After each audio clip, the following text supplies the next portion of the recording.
Bolehkah umat Kristen memakan daging kurban dan apa alasannya?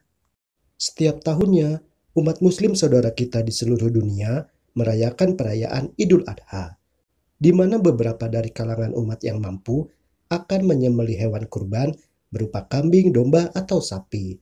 Dan hewan kurban tersebut akan disembelih dan kemudian dagingnya akan dibagikan kepada mereka yang berhak menerimanya.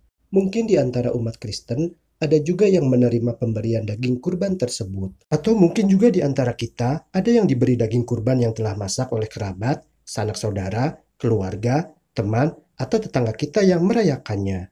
Lalu pertanyaannya, apakah umat Kristen boleh menerima dan memakan daging kurban tersebut? Dan apa alasannya? Inilah penjelasannya. Sebenarnya, dalam Alkitab menceritakan juga tentang peristiwa pengorbanan hewan oleh Abraham. Hanya saja, di Alkitab yang dikorbankan itu adalah Ishak. Di Alkitab, Ishak disebut sebagai anak perjanjian.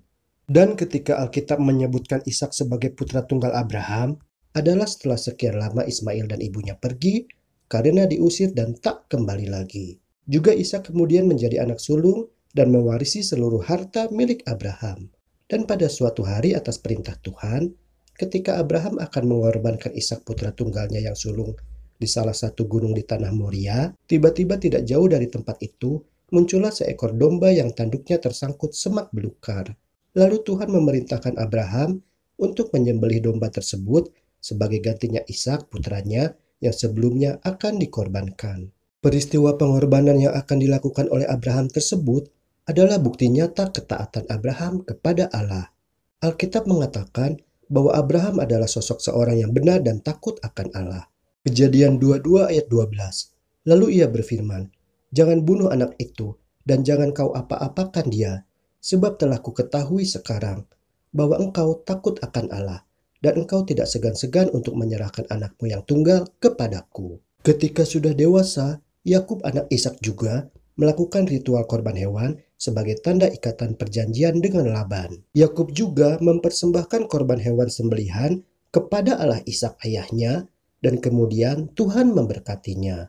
Korban hewan dilakukan setelah Yakub mengetahui kabar bahwa Yusuf anaknya masih hidup, lalu Yakub akan berangkat menyusulnya ke tanah Mesir. Ritual korban hewan yang Yakub persembahkan kepada Allah adalah dapat bermakna ucapan syukur atas berkat keselamatan. Tuhan juga memerintahkan kepada Musa supaya orang-orang Israel yang pada waktu itu masih menjadi budak di negeri Mesir untuk mempersembahkan korban persembahan kepada Allah, supaya mereka mendapatkan kelepasan dari tulah atau kutuk dan dapat keluar dari perbudakan bangsa Mesir.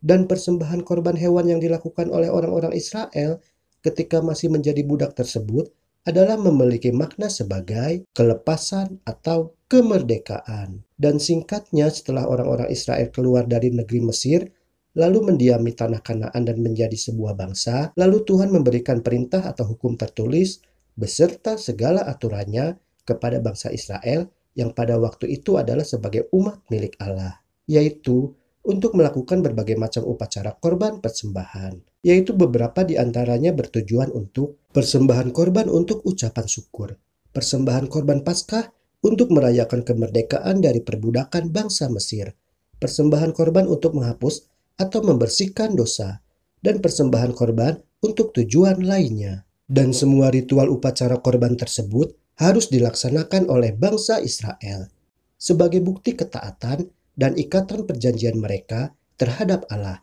seperti yang pernah dilakukan oleh leluhur mereka dan juga Abraham.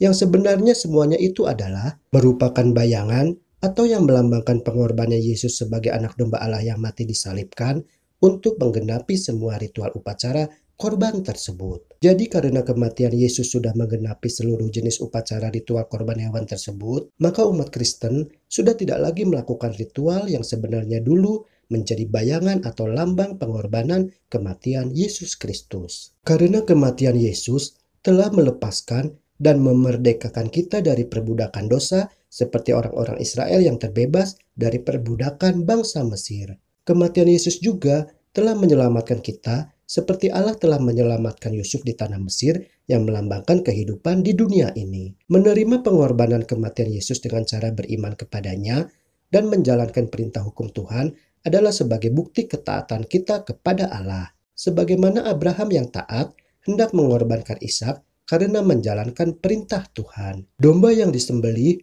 dan dagingnya yang dimakan adalah melambangkan tubuh Kristus yang akan memberikan hidup kekal di sorga bagi kita.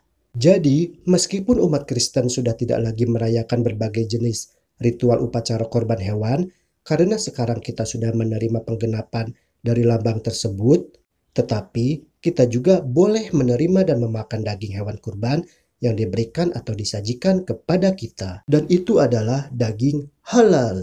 Karena pada zaman dahulu, daging korban tersebut sebenarnya adalah melambangkan tubuh Yesus Kristus.